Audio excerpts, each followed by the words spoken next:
জয়গুরু সবাইকে। তো পরম প্রেমময় শ্রী শ্রী ঠাকুর অনুকূলচন্দ্রের শুভ 138তম জন্ম মহোৎসব আসানসোলে 14ই ডিসেম্বর হয়েছিল। তারই কিছু মুহূর্ত তোমাদের সাথে শেয়ার করব। তো ভোরবেলায় চলে এসেছিলাম, আর যেহেতু আমাদের এখানে অবিন দাদা আসার কথা ছিল, তো তার জন্য আমরা তাড়াতাড়ি ভোরে প্রার্থনা মানে অবিন দাদা আসার আগেই আমরা চলে এসেছিলাম। তার এসে এখানে যে গেটটা দেখতে পাচ্ছি, এই গেটটাতে আমরা অবিন দাদা আসবে বলে কয়েকজন মায়েরা আমরা এখানে দাঁড়িয়ে রয়েছে গেটের কাছে, যে তিনি আসলেই আমরা উলুধ্বনি দিয়ে বন্দে পুরুষোত্তম ধ্বনি দিয়ে তাকে ওয়েলকাম জানাবো। তো হঠাৎ দেখা গেল তিনি অন্য গেট দিয়ে আসলেন। তো যাই হোক, তার সাথে সাথেই একদিকে মাঠে উষা কীর্তন হচ্ছিল। তো ভাইরা এসেছিল, ভাই বললো যে অবিন দাদা আসার আগেই যেন উষা কীর্তনটা আমরা শুরু করে দিই। তো তার জন্য উষা কীর্তন শুরু হয়ে গেছিলো। তো ওরা কিছুটা যেখানে উৎসবটা হচ্ছে তার কিছু অংশ ওরা কিছুটা আশেপাশে ওই উষা কীর্তন করতে করতে একটুখানি গিয়েছিল। অবিন দাদা এসেই প্রথমেই চলে যাচ্ছে, ঠাকুর সাজানো হয়েছে যেখানে, সেখানে প্রণাম করতে। তো আমরা সবাই যারা যারা ছিলাম সবাই আমরা তার পেছনে যাচ্ছি। তো গিয়ে দেখলাম অনেকটাই চলে যাওয়ার পরে দেখলাম যে তিনি একদমই আসনের কাছে যেখানে ঠাকুর সাজানো আছে সেখানে উনি গেছেন। তাই আমি আবার ব্যাক করে এসে প্রথমেই চলে আসলাম একদম যেখানে ঠাকুর সাজানো হয়েছে সেই দিক দিয়ে চলে আসলাম। আর দূর থেকে দেখতে পাচ্ছি যে সবাই আসছে, আর অবিন দাদাও চলে এসেছেন। এবার এসে সবাইকে ঠাকুর প্রণাম করবে। তো আমিও আস্তে আস্তে যাচ্ছিলাম। আর যেহেতু তাদেরকে ভিডিও করাটা একটা ঠিক নয়, তো তাই জন্য আমি দূর থেকে ভিডিও করছিলাম। আর দেখতেই পাওয়া যাচ্ছে যে অবিন দাদা এসে প্রথমে ঠাকুর বর্দা বড়মা সবাইকে প্রণাম করছে। তো আমি দূর থেকে কিছুটা ক্যাচ করলাম, যেহেতু একদমই কাছে থেকে করিনি, যেহেতু জানি না কেউ যদি অবজেকশন করে, তাই জন্য দূর থেকে একটুখানি করেছিলাম যে ঠাকুর বর্দা বড়মা প্রণাম করলেন। তো দেখতেই পাওয়া যাচ্ছে যে অবিন দাদা এসে সবাইকে প্রণাম করছে।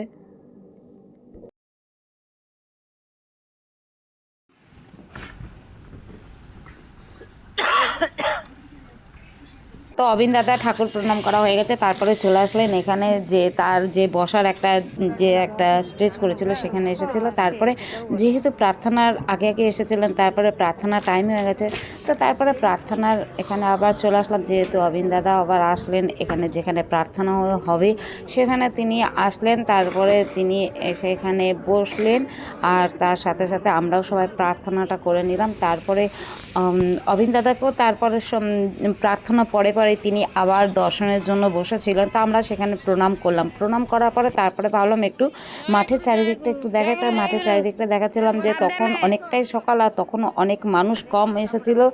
আর অবিন দাদা সেই সময় চাইছিল যে যেসব মানুষরা ছড়ি ছিটিয়ে রয়েছে তারা সবাই যেন অবিন দাদার কাছে এসে সবাই মানে তার কাছে থাকে।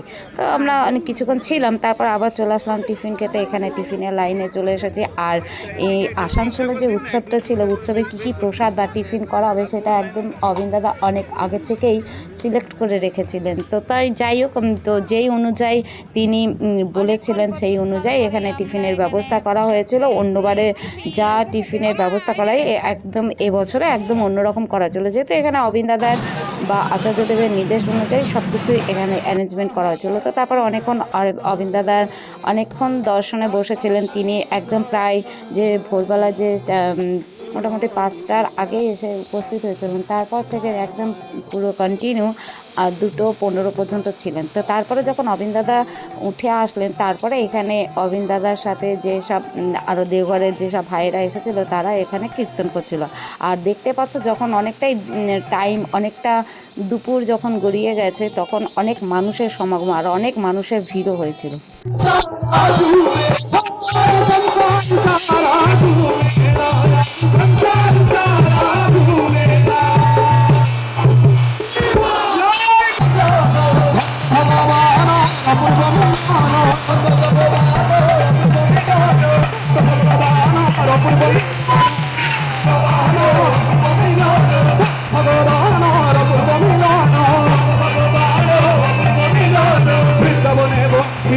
রাধারে ডাকিব বৃন্দাবনে ভক্তি রাধারে ডাকিব কি আনন্দ পরমানন্দ পুরুষোত্তম লীলায় শুভ কি আনন্দ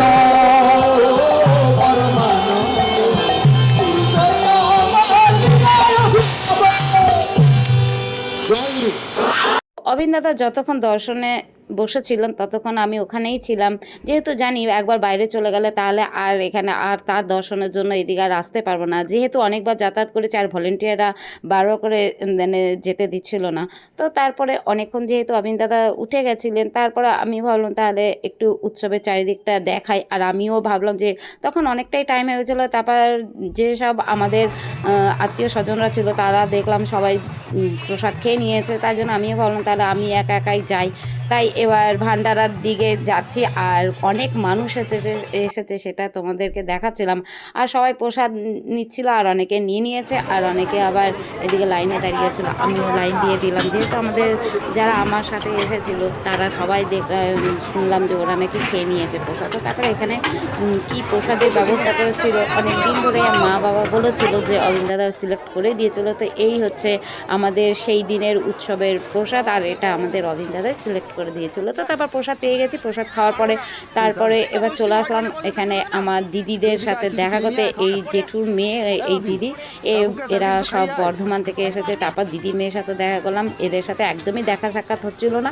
তারপর অনেকক্ষণ দেখা সাক্ষাৎ করার পরে তারপরে এবার অনেকটাই সময় পেরিয়ে গেছে, আর এবারে অনেকটা সন্ধ্যা হয়ে গেছে, প্রার্থনারও টাইম হয়ে গেছে। তারপর একটু মাঠে চারিদিকটা দেখা চলল, যে এখানে কত রকম ডেকোরেশন করেছিল সেগুলো একদমই আমার দেখা হয়নি, যেহেতু অভিজ্ঞতার কাছে ছিল। তারপর প্রার্থনার টাইম হয়ে গেছে, আমরা সবাই প্রার্থনা করছিলাম।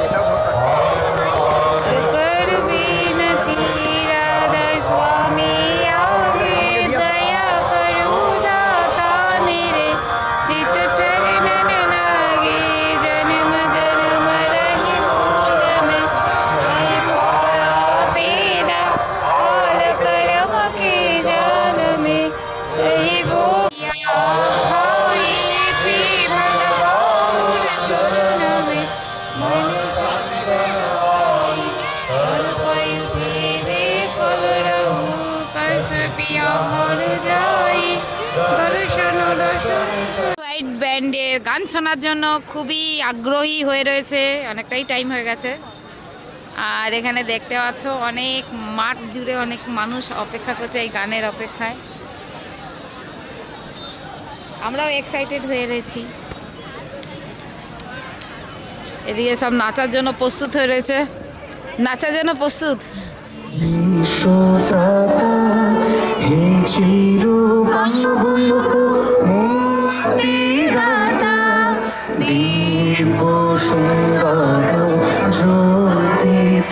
চলো পতিত পাবন বিশ্বপিতা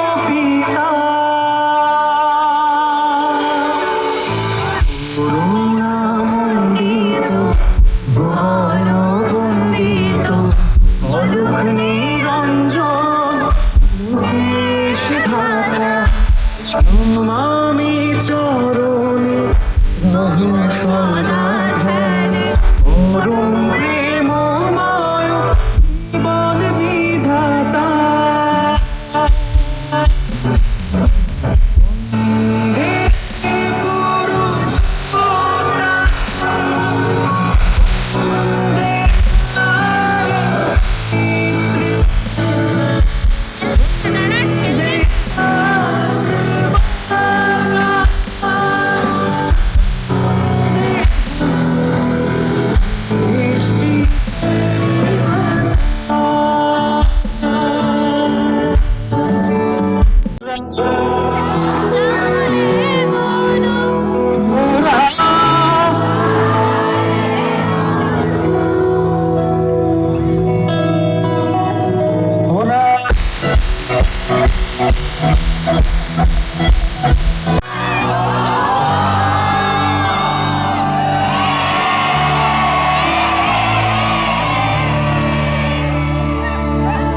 আসানসোল শহরকে দেখাতে হবে তো তোমাদের জন্য, আরো জোরে করতে পারবে।